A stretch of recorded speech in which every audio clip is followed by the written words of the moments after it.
প্রায় ১৭ বছর পর দেশে ফিরেছেন বিএনপির ভারপ্রাপ্ত চেয়ারম্যান তারেক রহমানের স্ত্রী ডাক্তার জোবাইদা রহমান।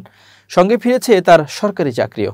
স্বাস্থ্য মন্ত্রণালয় সূত্রে জানা গেছে, তার চিকিৎসক পদে পুনর্বহাল সংক্রান্ত আদেশ ২-১ দিনের মধ্যেই জারি হতে পারে। ১৯৯৫ সালে বাংলাদেশ সিভিল সার্ভিস বিসিএস পরীক্ষায় প্রথম স্থান অধিকার করে সরকারি চাকরিতে যোগ দেন ডাক্তার জোবাইদা রহমান।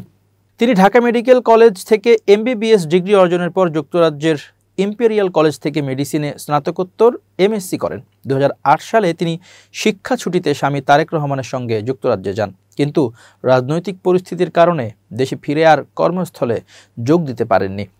এর ফলে ২০১৩ সালে বাংলাদেশ সার্ভিস রুলস অনুযায়ী তার চাকরির অবসান ঘটে।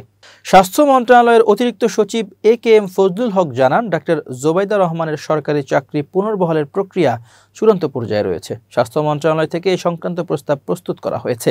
সকল আনুষ্ঠানিকতা শেষে দ্রুতই এ বিষয়ে চূড়ান্ত আদেশ জারি করা হবে। দীর্ঘ ১৭ বছর যুক্তরাজ্যে অবস্থানের পর গত মঙ্গলবার সকালে শাশুড়ি বিএনপি চেয়ারপারসন খালেদা জিয়ার সঙ্গে দেশে ফেরেন ডাক্তার জোবাইদা রহমান। তার এই প্রত্যাবর্তন রাজনৈতিক মহলে নানা আলোচনার জন্ম দিয়েছে। এদিকে ছুটির মেয়াদ শেষে নির্ধারিত সময়ের মধ্যে কর্মস্থলে না ফেরায় ২০১৩ সালে ডাক্তার জোবাইদাকে চাকরি থেকে বরখাস্ত করে স্বাস্থ্য মন্ত্রণালয়।